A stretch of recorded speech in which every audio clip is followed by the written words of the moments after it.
Snapchat TV. Subscribe.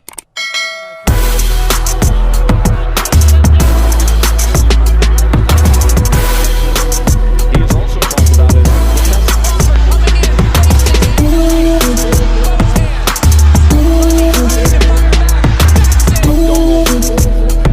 That left hook is so good, and it's so long and so precise and so hard, but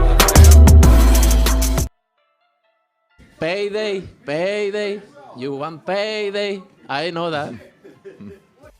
Payday, payday, you want payday, I know that. So, Canelo Alvarez defeats Charlo in a 12-round decision. What can I say about this fight? Quite a lot of things to say. First of all, Charlo characterized himself as a lion many times leading up to the fight, but he didn't say how old the lion was. Maybe he meant a pup, because it definitely wasn't a fully grown lion. Payday, payday, you want payday. Maybe that's all it was about, the payday. Who knows? But all I know is Charlo showed Canelo Alvarez way too much respect. And the funny thing is, it's not just coming from me, who's not in the ring, before anyone says that. In the post-fight interview, Charlo says exactly the things that he did wrong.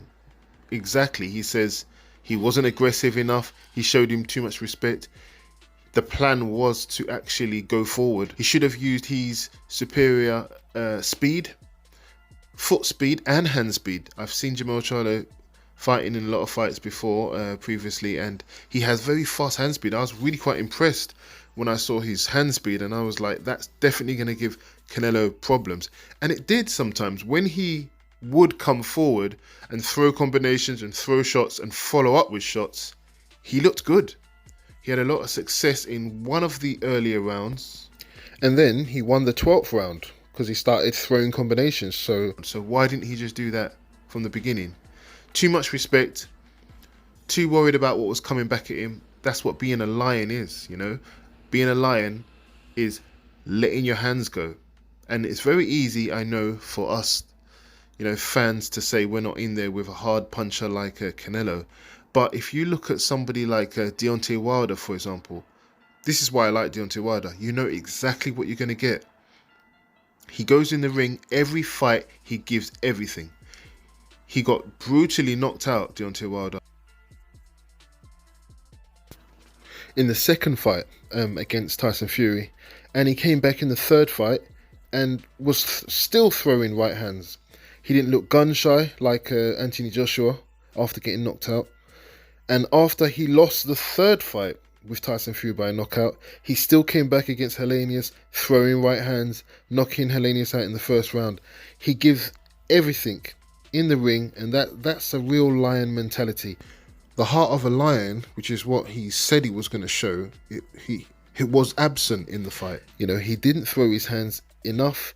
He said himself that he wasn't aggressive enough. He gave him too much respect. He said it wasn't because of the power that was coming back. Why did he not chance it? Why didn't he not throw those hands? Why didn't he not set a fast pace, knowing that Canelo gasses after 6 rounds? Why not set a fast pace, fast jab, following up, you know, and make it a fast pace? Because we know, force Canelo to work.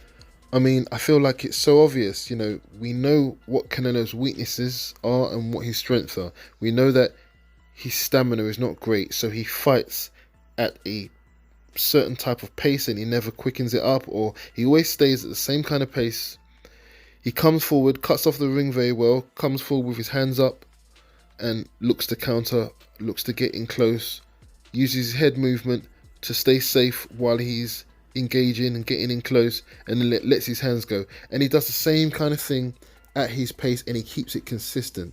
So you know already, being the more athletic fighter, Charlo should have set a fast pace. It goes with his, you know, body mechanics. He likes to punch fast. If you watch a lot of his fights, he's got quick hands, he's got relatively quick feet, and he doesn't fight at a pedestrian pace. He fights at quite a fast pace.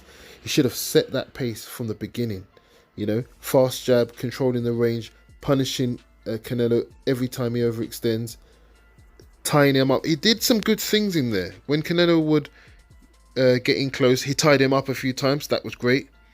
He pushed him back. Well, he didn't push him back. That's the only thing. But he tied him up a few times. Made him reset. That was good. At range, he should have been feinting like Mayweather told him to. Feint into the body and go into the head. You know. And it's not just me saying this, just making this up out of my head. You know, Mayweather said the same thing. Feint to the body, go to the head. You know, feint to kind of circle out, try and push him back, try and set a high work rate, because we know all these things Canelo doesn't like. Use your superior hand speed and go for it, you know. Sit back on that back leg a few times when he's pushing you back, and, you know, launch that right hand a few times. You know, he did some of these things in the earlier rounds. In one round in the earlier round, I can't remember which round it was, and he did it in the 12th round when it was too late. Why? Is it because of the payday? I don't know. Let me know. Do you think that he was just outclassed, or did he just not want to take...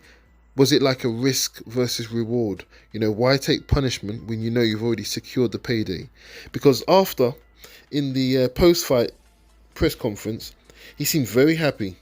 He didn't seem that disappointed, really. A little bit disappointed, but he was very happy. I think he knew early on when he took a few good right hands, and when he realised that he couldn't get through the defence as easy as he thought. I think he thought, I'll play it safe, just don't get knocked out and embarrassed. Try my best in the 12th round so I don't look like I was running all the time, and collect that beautiful payday. That's what it seemed to me. Now, I could be wrong. Maybe the weight played a part.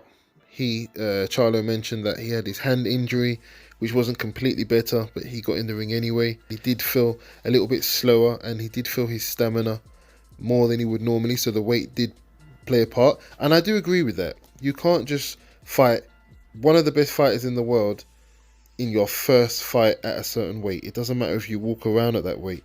Walking around and even training at the weight is not the same as fighting at the weight. You have to have experience of fighting at the weight, experience of managing your energy, experience of how much muscle to put on, how much to put on actually on fight night. Canelo's done all that. He knows exactly how he has to be, so the experience just showed, and he looked amazing.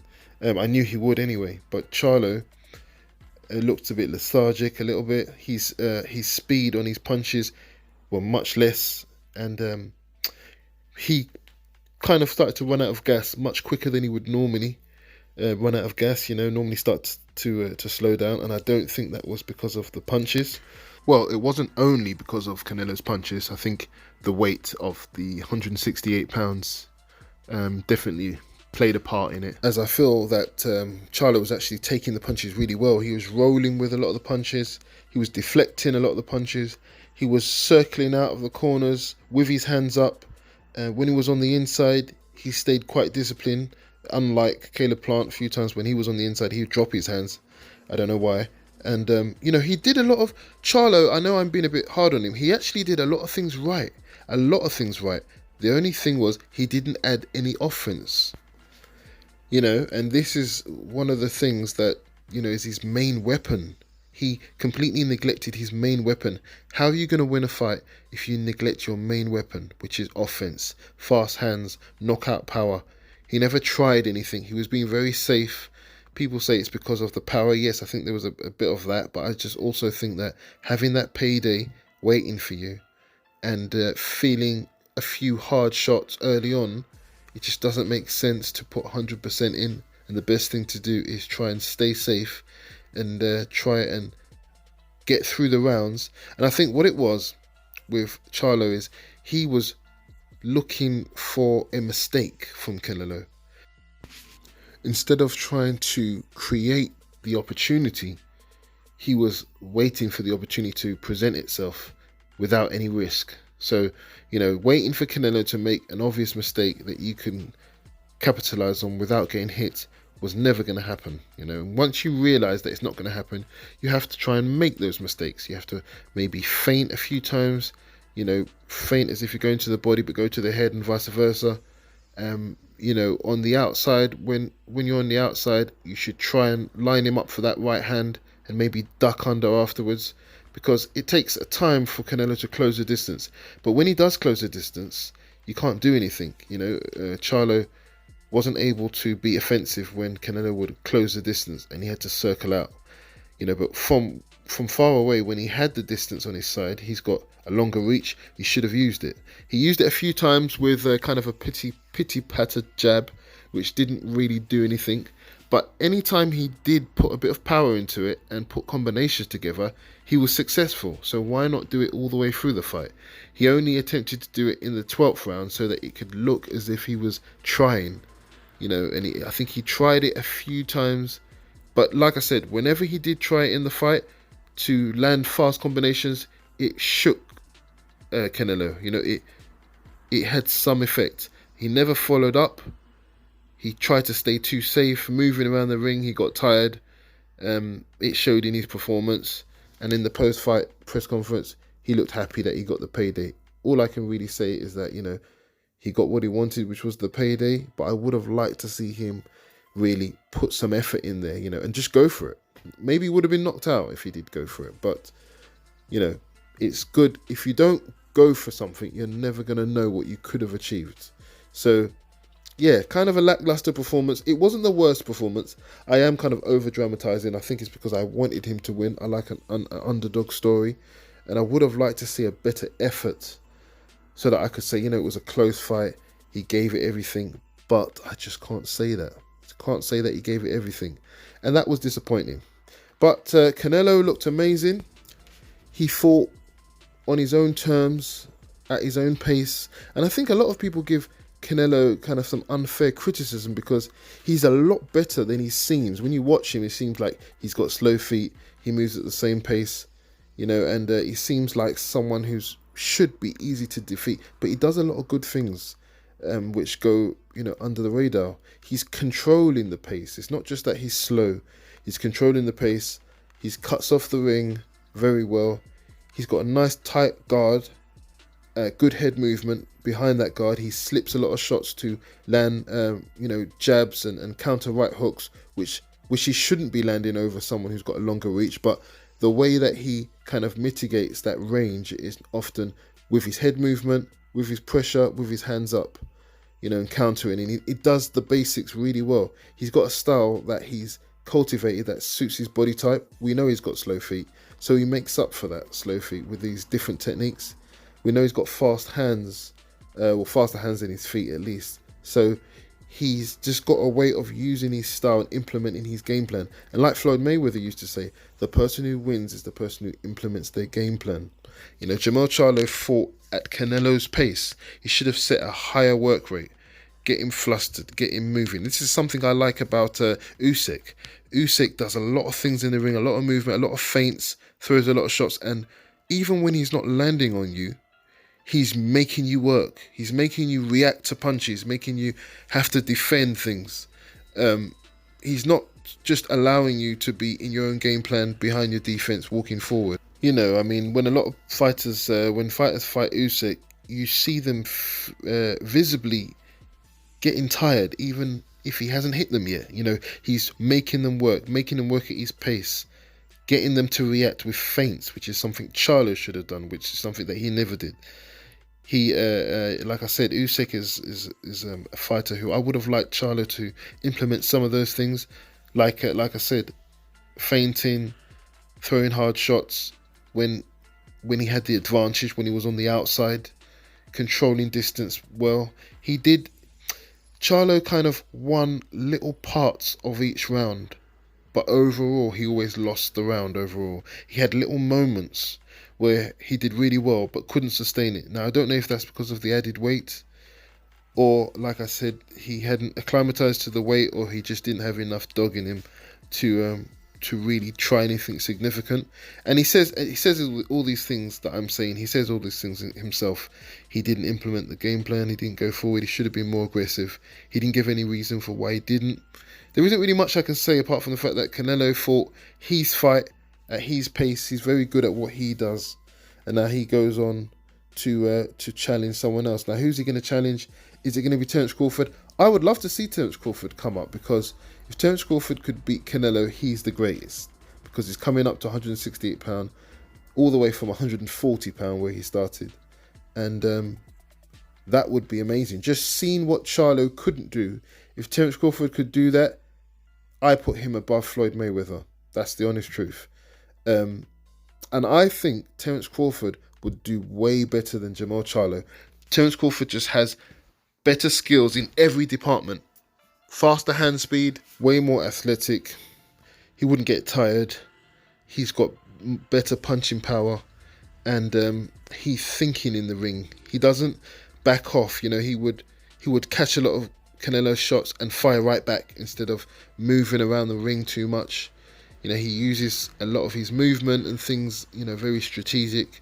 And I still, even watching this wonderful performance by Canelo, I still have Terence Crawford beating him. So, yeah, let me know what you think. I think Terence Crawford beats Canelo, and I would really love to see that fight now.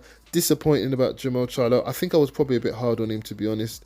He did try to be great, but he just didn't really try hard enough. But let me know what you think of the fight.